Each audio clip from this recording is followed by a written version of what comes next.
Hi అండి, నేను మీ దీపిక. అందరూ ఎలా ఉన్నారు? నేనైతే చాలా బాగున్నాను. మీరు ఎలా ఉన్నారో నాకు కామెంట్ సెక్షన్లో మెన్షన్ చేయండి. మాది తాడేపల్లిగూడెం. మాకు తాడేపల్లిగూడెం పక్కన ముత్యాలమ్మపురం అనే ఊరు ఉందండి. ఆ ఊరిలో ముత్యాలమ్మ గ్రామదేవత. ఇదేనండి ముత్యాలమ్మ వారి గుడి. ఇది వచ్చేసి ఇక్కడ దసరా ఉత్సవాలు చాలా బాగా జరుగుతాయి. సో నేను మీ అందరికీ గుడి యొక్క విషయాలు ఏంటో నేను చూపించబోతున్నాను. సో ఇప్పుడు మనం గుడిలోకి వెళ్దామా?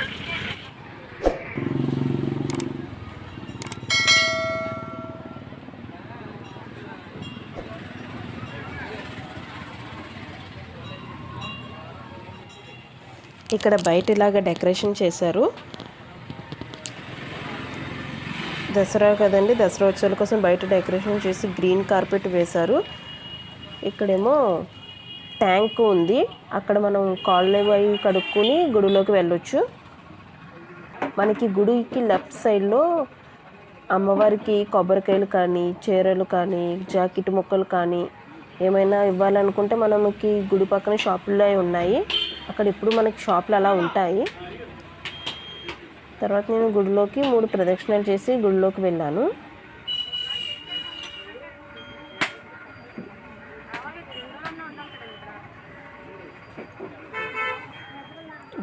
గుడి రోడ్డుకి పక్కనే ఉంటుంది. అందువలన ట్రాఫిక్కి ఇబ్బంది అవుతుందని చెప్పి కొత్తగా పక్కన కూడా గుడి కట్టారు. ఇక్కడ ఏలూరు రోడ్డు మీదుగా ఎవరు వెళ్ళినా ప్రతి ఒక్కరు ఇక్కడ ఆగి అమ్మవారికి నమస్కరించుకునే వెళ్తారు.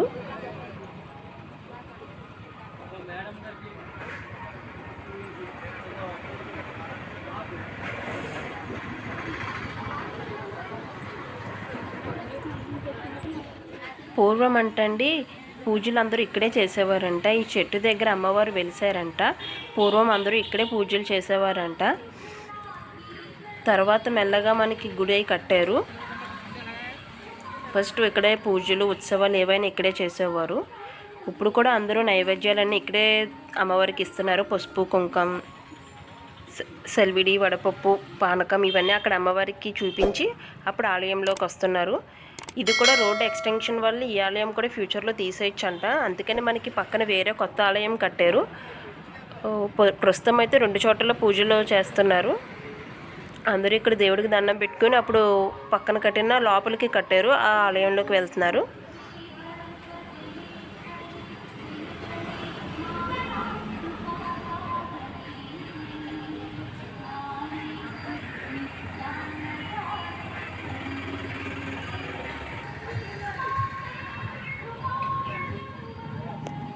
ఇదేనండి ఆ కొత్త ఆలయం. పక్కకి అమ్మవారి గుడి పక్కకే కట్టారు.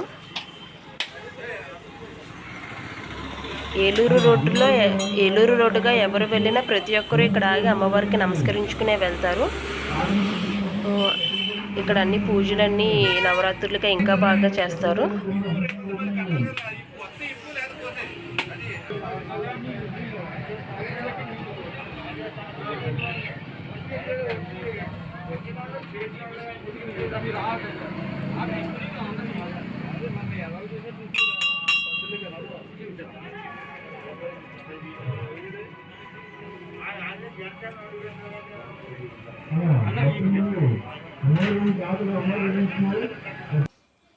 ఈవిడేనండి ముత్యాలమ్మ తల్లి.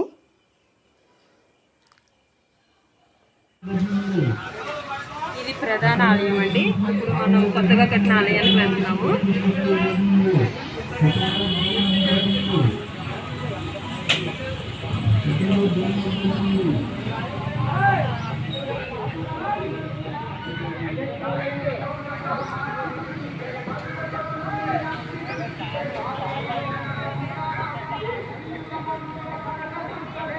ఇదేనండి కొత్తగా కట్టిన ఆలయం.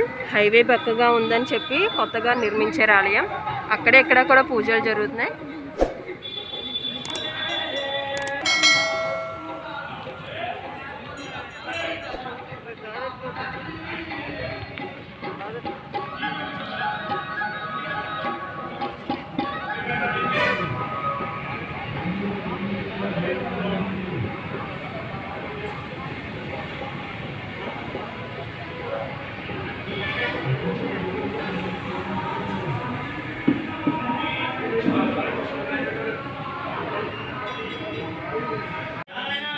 ఇదిగోండి ఇక్కడ అమ్మవారిని నిలబెట్టారు. లోపల మనకి విగ్రహం అమ్మవారు లోపల దర్శనం ఇస్తారు. బయట ఈ అమ్మవారిని నిలబెట్టి ఇక్కడ 9 రోజులు పూజలే చేశారు. ఇక్కడ 9 రోజులు ఈ అమ్మవారిని నిలబెట్టి పూజలే చేస్తారు కదండి, అలా ఉత్సవాలే చేశారు. అలాగే ఇక్కడ యాగశాల కూడా కట్టారు. తాటాకిళ్ళు వేసి వెనకాల యాగశాల ఒకటి ఉంది మనకి గుడికి బయట. అండ్ వెనకాల నేను చూపిస్తాను చూసారు, అవి షెడ్లు. ఇక్కడ ఏటలనే వేసుకుంటారు. మనకు అలా షెడ్లకి పెట్టేశారు పర్మనెంట్గా. ఎప్పుడు ఎవరు వచ్చినా వేటలనే వేసుకుని పెట్టుకుని వెళ్తారు. అవి కూడా రీసెంట్గానే కట్టారు. చుట్టూరు మనకి ఓపెన్ ప్లేస్ ఎక్కువ ఉంటుంది. అండ్ అలాగే మనకి గుడి చుట్టూరు కూడా ఫుల్గా ఓపెన్ ప్లేస్ ఉంచారు.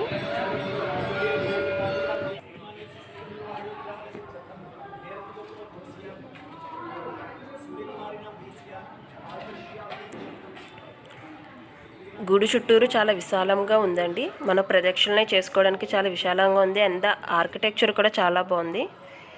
డిజైనింగ్ అన్నీ బాగా చేశారు.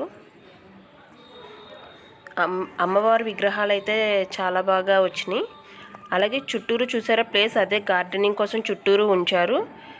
మళ్ళీ ఈ ప్రదక్షిణ చేయడానికి గుడికి గర్భగుడి అంటారు కదండి, గర్భగుడికి మధ్యన కూడా మనకి చుట్టూరు ఉంచారు.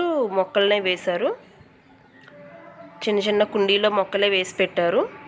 అదిగోండి చూసారా, చుట్టూరు అలాగా మొక్కలనే వేసి పెట్టారు. చూసారా డిజైనింగ్ అంతా ఎంత బాగా వచ్చిందో. మనం చుట్టూరు ఇలా ప్రదక్షిణ చేసుకోవడానికి ప్లేస్ చాలా వీలుగా ఉంది. ఇది వరకు అంటే అండి, అమ్మవారి గుడి వెనకాల కదంబం చెట్టు దగ్గర అమ్మవారు వెలిసానన్నాను కదండి, అక్కడ జంతువుల్ని బలిచ్చేవారంట. తర్వాత ప్రభుత్వాల ఆదేశాల ప్రకారం జంతు బలి నిషేధంతో వారి ప్రైవేటు స్థలాల్లో బలినిచ్చి, నేను చూపించాను కదండి పర్మనెంట్ షెడ్లని, అక్కడ భోజనాలే పెట్టుకుంటున్నారు. ఈ పక్కన చూసారా పంట కాలువ ఉంది. దీంట్లోకి నీరు మనకి ఏలూరు కాలువలోంచి వస్తాయండి. ఈ నీరు డైరెక్ట్గా పంట పొలాలకి వెళ్తాయి.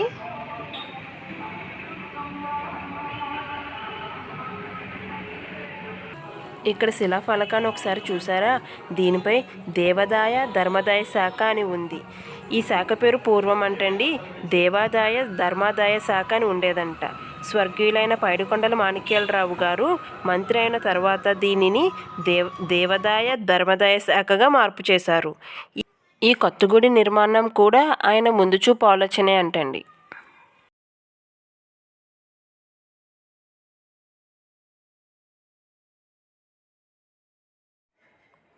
గుడి నుండి బయటికి వచ్చాక కుడివైపు యాగశాల ఉంది.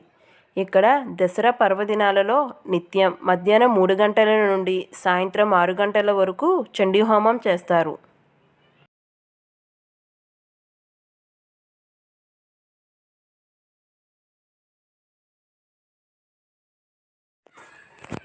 ఈ యాగశాలలో అంటండి హోమం చుట్టూ ప్రదక్షిణ చేస్తే ఎంతో మంచిదంట.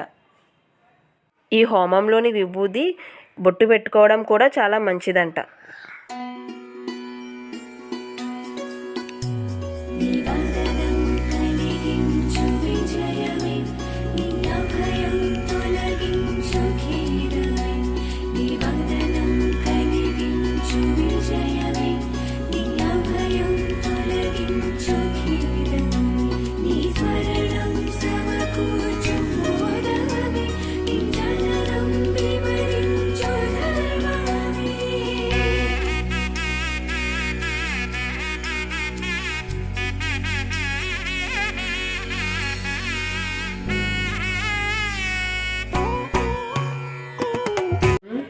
ఇక్కడ గుడి బయట ప్రాథమిక చికిత్సా కేంద్రం అని చెప్పి పెట్టారు.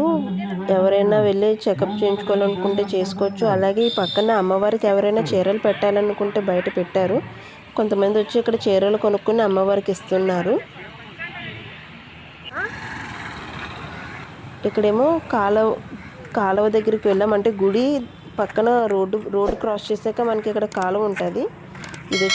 ఇది ఏలూరు కాలువ నుంచి వస్తుందండి. ఈ కాలువ దీన్ని ఏలూరు కాలువ అంటారు. గోదావరి నది దగ్గర నుంచి మనకి బ్యారేజెస్ వస్తాయి కదండి, ఆ బ్యారేజ్ నీళ్ళ నుంచి మనకి ఈ కాలువలోంచి ఇలా వెళ్తాయి. ఏలూరు మీదుగా ప్రయాణిస్తుంది ఈ కాలువ. ఇదివరకు అయితే ఇక్కడే కాళ్ళే పట్టుకునేవారు, మనకి అన్నీ అక్కడే పెట్టేశారు.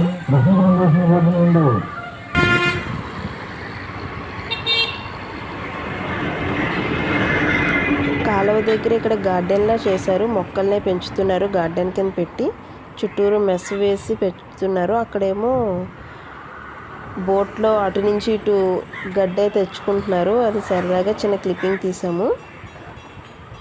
ఆ పక్క గట్టు నుంచి గడ్డవి ఈ పక్కకి తీసుకొస్తున్నారు. అలాగా ఇదేనండి గార్డెన్ చూసారో మెయింటైన్ చేస్తున్నారు.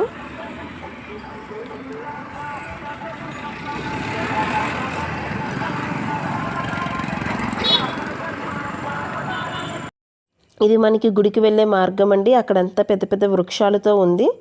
రోడ్డు అంతా మనకి పెద్ద వృక్షాలతో నీడనిచ్చి ఉంటుంది. ఇంక మేము తిరిగి వెళ్ళిపోతున్నాము. సో ఫ్రెండ్స్, నా వీడియో మీకు నచ్చిందని అనుకుంటున్నాను. నా వీడియో కనుక నచ్చినట్టయితే don't forget to like, share and subscribe.